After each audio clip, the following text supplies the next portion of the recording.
Even if I get deplatformed from Twitch completely, I will still find a way. And even if I am deplatformed entirely from every single website, the truth will still come out. So cute, my little Hasanito. Apologies to all of the victims of divorce court. Apologies to all of those who have, I don't know, horrible politics. I know that they're probably very angry at me right now, very angry at Twitch, very angry at everyone else, partially because they just don't like pay attention to the news at all, because it was supposed to be a 24-hour suspension, as I mentioned. But yeah, we're back. Daddy's home. Daddy's home, ladies and gentlemen. We're back. We're live. We're alive. And I'm going to tell you all about my personal news, because obviously this is the part of the broadcast for all the parasocialists out there. For all the parasocialists out there who want to know what took place between the time period where I pressed the stop streaming button and pressed the start streaming button. So help me God, that's what I'm going to do. I'm going to tell you all about it for all the parasocialists out there. I see a lot of subs coming in, because I think like when you get banned and unbanned, a lot of people automatically, if they had their subscriptions yesterday, they weren't able to do so. So, resubscribe today if you forgot to do that. Anyway, but ladies and gentlemen, folks, boys, girls, MBs, I'm back. Dude, you missed Streamer University? I didn't. I actually watched it, and I actually liked it quite a bit. I have, my opinions on what I thought was going to happen. I thought that they would be way more chaotic. Surprisingly, it was not as chaotic but it's like virtually impossible to pay attention to every single thing that was happening. So I don't know, maybe it was chaotic and I didn't see it, but from everything I saw, it was awesome. They had to ban you, otherwise you would never taken a day off. This is true. Thank you. Shouts out to Twitch for giving me a forcible day off, because I was not taking that day off. Anyway, so on Saturday, you guys might have noticed, on Saturday night, I started my broadcast. It was supposed to be a fun day, a Saturday fun day, right? And I ended the broadcast with a video game. I played a video game, a browser game. Okay? I played a browser game called Zionist or Nazi. Here it is.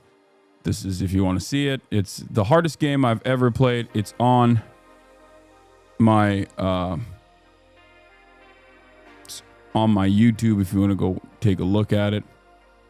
And right after that game was over, I embarrassingly ended the broadcast in disgrace, because it was just too goddamn hard. It was too goddamn hard for me. And I was embarrassed. I ended the broadcast. And then something weird happened.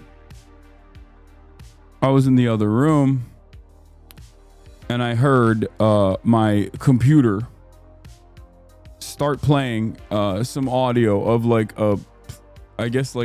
tab that I had left open. Sometimes it happens randomly. Twitter will randomly restart the audio, and the dog started barking, and I ran over to the PC to turn off this tab, and I realized I had been logged out of all of my accounts. Lo and behold, I was banned. And it was shocking, because normally there are signs, you know what I mean? Normally when I do something that's ban worthy, or something that's even teetering on the edges of a ban, or when people get really mad about something and it starts going viral on Twitter, and then there's a lot of public pressure, usually that's how it goes. That's the previous pattern, right? I say something, people clip it, gets posted on LSF or it gets posted on Twitter. And then it turns into a much larger ordeal, and then Twitch has to react to it. Twitch has to react to it in a way where it's in a way where they just obviously won't stand aside and defend me. So I didn't even know what the reason was this time because it was shocking. Like, it was like weird. I was like, what is going on? What's up with this ban?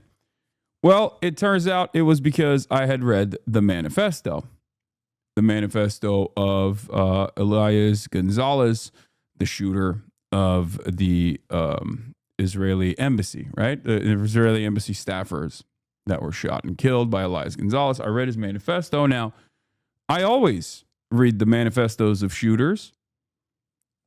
What I do by trade, what I do by profession is literally to go through common points of misinformation, both coming from mainstream media and both coming from, psychotic right-wingers and whatnot in the aftermath of any sort of shooting that takes place. And I do this all the time. Like, obviously I don't cover breaking news, but my job is to look at all of the narratives that are out there and go through them and critically examine them and try to figure out what the truth is. And that's precisely what I was doing. Part of the reason why I read the manifesto was because there was people entertaining the notion that it was potentially a false flag attack. And I wanted to see if there was any veracity to these claims. And I read the manifesto, as I've done time and time again. And by the way, I detailed all this stuff that I'm basically relitigating here on my last YouTube video. If you haven't watched it, you should. But I guess that was a bannable offense. I hope that they change this policy because I think it's a really bad policy. Like, I think that the policy of like, oh, you can't look at a manifesto, because there's a couple different things that they literally have verbatim as a policy that I am always annoyed by. One of them is like there is like any kind of disseminated information that they consider to be like terrorism will get you dinged up, even if it's perfectly fine.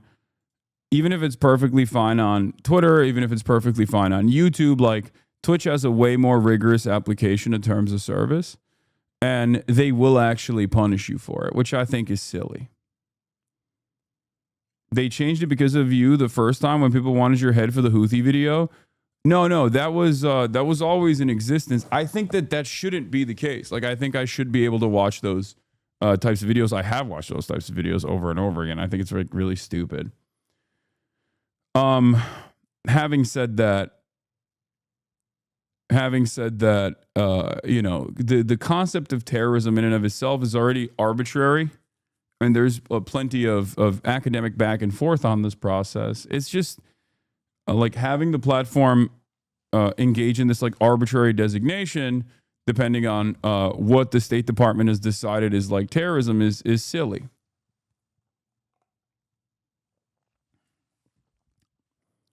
But where are the old streams? If you can't access my VODs, it's probably because I just got unbanned and it takes a while.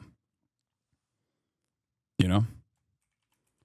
But I guess let me just blast off because personal news is basically talking about why I got banned. So I'm back from my 24-hour suspension, talking about the reasons why I got banned.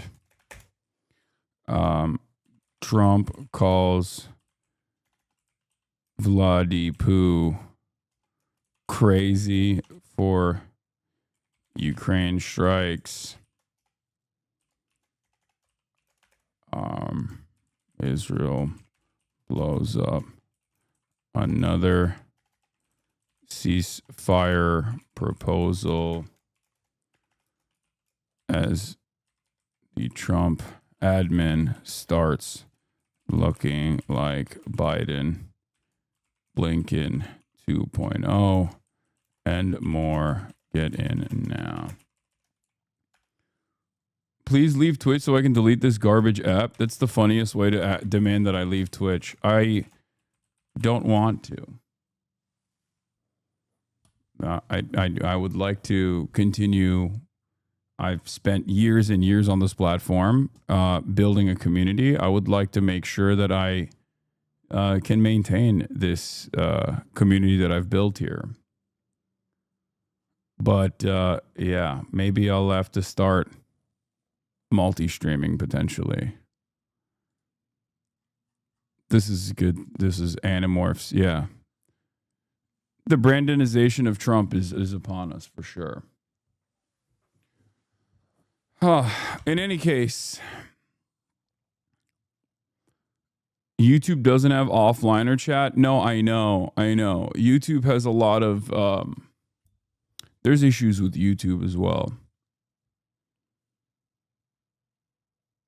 It's interesting how he acted so tough. Now he's the same as Biden. That's not surprising. That's not surprising.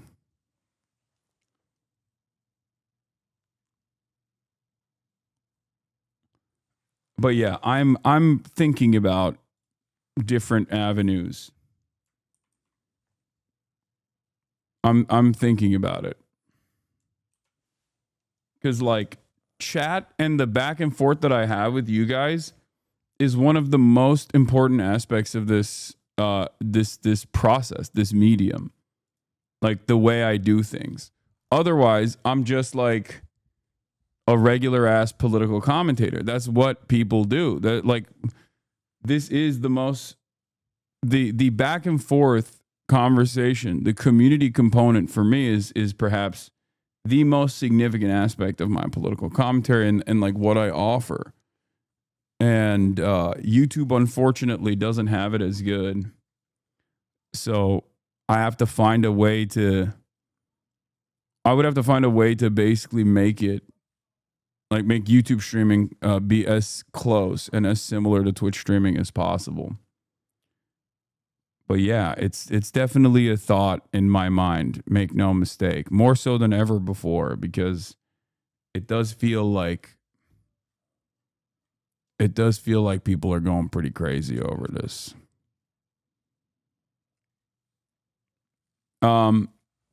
Here's the video, which I guess we can get started with. And then I'll tell you more about my personal news, about what's going on in the world of Hasan Piker. But basically what took place is I got suspended. Here, let's watch this video. It's enlightening. And then I'll tell you all about what I did yesterday, because I spent yesterday making this video, making a TikTok, and going on a podcast, Joshua Citarelli's podcast. We've watched some of Joshua Citarelli's episodes on here before. Anyway, let's watch. That means I just got banned. Hello. If you're watching this, that means I just got banned. As in, I got a temporary 24-hour suspension. And we're back together on this deep, up-close, and personal YouTube video. Welcome back to the Hasanabi channel on YouTube. Now, some of you are probably wondering, considering that there's a lot of back and forth going on online about why I got banned once again. Well, you might have actually heard the truth. I got banned specifically because I covered the motives of the Israeli embassy staff shooter, which apparently, according to Twitch Terms of Service, dictates a suspension, even if I critically examine the manifesto, which is precisely what I did. The reason why I read this is specifically so that you understand that like there is a shit ton of people that are like, no, this is the shooter's actions were directly about finding some Jewish victim to kill. Okay, it's deliberate. It's clear what his reasoning is. You don't have to agree with what he did, and I'm not urging you to. Okay, I'm not saying that at all, but it is deliberate. Ask yourself why the media is not saying that the shooter did this because they were distraught with the violence that they had seen unfolded in Gaza. And the reason why I had critically examined the manifesto of the Israeli embassy staff shooter was because there was a lot of misinformation taking place, as is the case usually online whenever there's a breaking news story. This is what I do. A big part of what I do is holding people's hands through the news media process by allowing them to think critically and helping them understand media literacy. This is precisely why I was covering the manifesto that my friend Ken Klippenstein was able to find and release. Another friend of mine, Eric Toller of the New York Times Visual Investigation Unit, had also uncovered the manifesto of the shooter around the same exact time, and he had also released it on his Twitter page. The reason why I'm bringing this up is because oftentimes when instances like this happens, the media will take bits and pieces of a manifesto to create a framework around the motive. But in this circumstance, the media actually was quite quiet about the manifesto in and of itself. And I think that's newsworthy, but that's not the story here.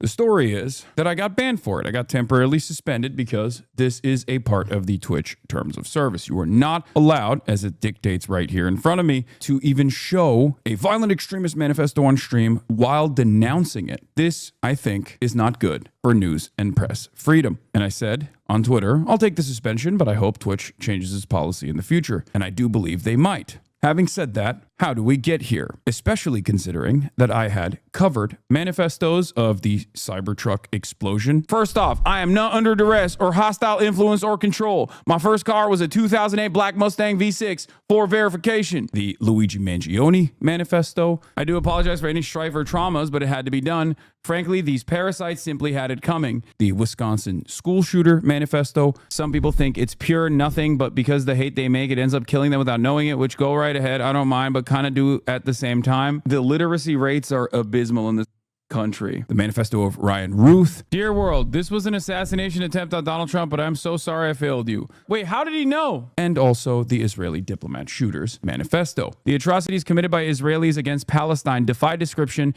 and defy quantification. Why was this different? Why was this a big deal? I'm covering all of these different manifestos on stream, and I've never been banned for it. Well, I believe the reason why this was actually a little bit different is because there was a lot of outside pressure in the immediate aftermath of this shooting. The ADL, Apartheid Defamation League's very own Jonathan Greenblatt, went on CNN only hours after the shooting had taken place to make incredibly slanderous statements about me, stating that I was responsible for this. My rhetoric was responsible for this. Let's take a look. All of us need to call it out. I'm thinking about the New York Times. Isn't showing this video reoffending? No, I'm not literally going through the entire manifesto. Calm down. Doing a gauzy profile a few weeks ago of this gamer, Hasan Piker, who regularly employs awful genocidal rhetoric against Jewish people in the Jewish state. This is slander through and through. I do not apply awful genocidal language towards Jewish people. I don't believe that even a genocide that the Israeli government is doing justifies a genocide to the Israeli government or the Israeli people. I am not the one who is defending a genocidal state here. Jonathan Greenblatt is. Having said that, this slander continued with no pushback from the CNN anchor, which I think is rather strange. Extremists should not be empowered. People who spout prejudice should not. I said apartheid. You meant Apartheid Defense League? Yeah, I noticed. I said Apartheid Defamation League, which is fine. That also works. They defend the apartheid and they defend defaming people. Not be platformed. This is a moment when we need to look ourselves in the mirror and say, we've got to stop this because the consequences are deadly. Here, Jonathan Greenblatt was making an implication that my rhetoric was responsible for this Israeli embassy staffer shooter going out and finding Israeli embassy staffers and shooting them. This is ridiculous. There is no connection between me and the shooter. The shooter actually followed a bunch of people. I was not one of them on Twitter. He was not following me. What the do you mean? He was, however, following a bunch of, he was following Joe Weisenthal, you know what I mean? To Jonathan Greenblatt's statement, I replied with, Israel is an apartheid state doing a live stream genocide. I think it's wrong and dangerous to conflate these heinous actions with Jews and Judaism. The Apartheid Defense League doesn't because they think they can improve Israel's standing by silencing its critics. It, however, will not change the truth. And this is important to note because that's not where the story ends. During my coverage, there were a lot of people that stated that perhaps the embassy shooter was maybe a false flag operation. I do not believe that. Part of the reason why I covered the manifesto was precisely for this reason, to make sure that we understood the motives and we understood exactly what this shooter was intending to do. But that wasn't enough. There were the likes of E.L. Jacoby, a Hosborough guy, on Twitter, who lies at the behest of the state of Israel quite frequently, saying, breaking, Hasan Piker, hailed by the New York Times as the future of progressivism, tells his audience that the DC attack might have been a false flag, then immediately says the guy was genuine with his actions. This is glorification of terrorism. Now, these two things, these two statements here are at odds with one another. But what's actually even crazier is that this is a 37-second video that is attached to this statement. Let's take a look at that 37-second video. But like I'm not Mr. False Flag at all, but like every single thing that he did in the aftermath of the shooting is so fucking crazy that it's like you could not have fucking designed a incident like this. You could not have designed a better false flag incident like this. I'm not saying it is a false flag incident at all. I'm not saying that. I think this is just a one dude who is genuine in his actions and maybe, you know, a little bit brain broken. Okay. Most people that retweeted this didn't even actually watch the video to see whether or not it actually matched up with what this person was saying. Now, why am I talking about this random account? It only got 6,000 likes. I retweeted. I said a fascinating phenomenon nowadays is watching people clip things in context that I'm saying and then turn around and simply claim that I'm saying the opposite of what I'm saying in the clip. This is a 37 seconds long video and this dumbass lied about everything. Why am I bringing this up? Great question. It's because the clip formulated by this account, which stated, Hasan Piker, star of Amazon's Twitch, says the attack sure looks like a perfect false flag. Wink, wink, nudge, nudge. The guy was genuine with his actions. How fucking absolutely gross is it that this is currently being streamed right now to 40,000 people? Then it turned into this. Hasan Piker, hailed by the New York Times, the future of progressivism, tells his audience that the DC attack might have been a false flag. And yet, here is Jake Tapper retweeting this. So I guess Jake Tapper, one of the most important members of the media, who just came out with a book talking about how the media narratives did not match up with what the people were seeing in terms of Joe Biden's senility, is still doing ridiculous things like this. It doesn't make any sense. But of course, all of that pressure inevitably led to Twitch taking this action. I had covered manifestos in the past on my broadcast. None of those manifestos actually met the same level of scrutiny. This one did. And I don't believe this one did exclusively because it was about Israel. I think this manifesto was simply used as an opportunity to try to get me banned by gaming the terms of service. I did not think I was going to get suspended, but I'll take it. The real reason the ADL and numerous other organizations are actively trying to come after me, however, is because Israel is falling out of favor. Because many Americans and many people in the Western world are now finally seeing the truth that Israel is an apartheid state that is built around an ethno-supremacist ideology and that Israel is doing a live-streamed genocide. Yesterday, they killed a doctor's family. 9 of this doctor's children burned, charred. Images such as this can be seen all over people's timelines and all over social media because now people have unprecedented access to the victims of a genocide, unlike ever before. This is the reason why Israel has fallen out of favor and has become a pariah state on the global stage. This is the reason why now Western leadership, who have supplied Israel with arms in order to engage in such violent acts for the past 19 months, are finally turning around and stating that perhaps Israel should allow aid in, that perhaps Israel should stop doing war crimes. A former Likud, far-right Israeli prime minister recently came out and said, enough is enough. Israel is doing war crimes. Israel has fallen so out of favor that The Atlantic, that a year ago wrote to rebut Hamas's allegations by letting journalists see the war up close would be a calculated risk. Even when conducted legally, war is ugly.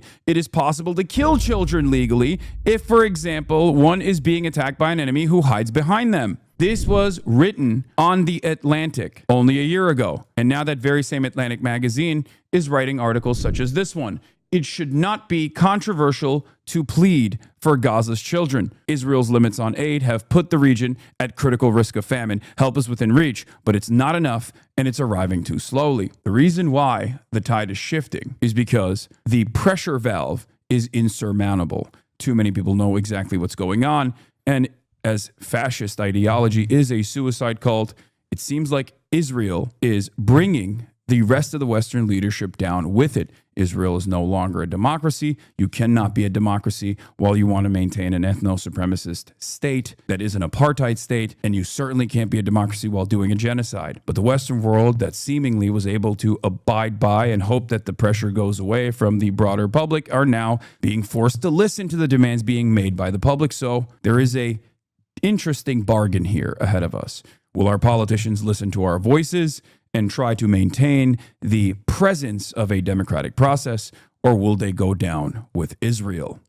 As I say here, every day that goes by, more and more people realize the truth. The very same institutions that spent countless hours defending and contextualizing Israel's genocide will now change their tune. Try and deplatform me all you like, but you can't change what people have seen. One day, everyone will behave as though they were always against this. I'm Hasan Piker. I hope you can keep supporting me and watching me on YouTube, because even if I get deplatformed from Twitch completely, I will still find a way.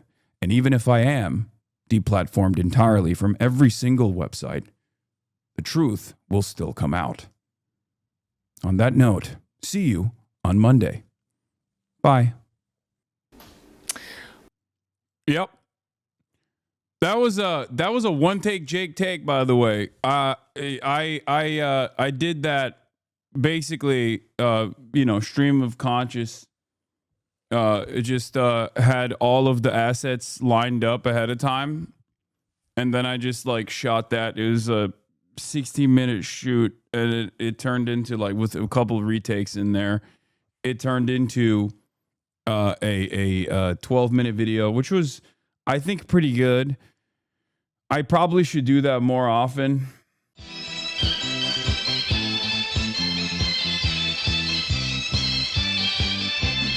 Hiện ra khai phong nhà phong thông thông này, chỉ做开暗是毛不都飞，看看到我们的职业版美，这里本身当家。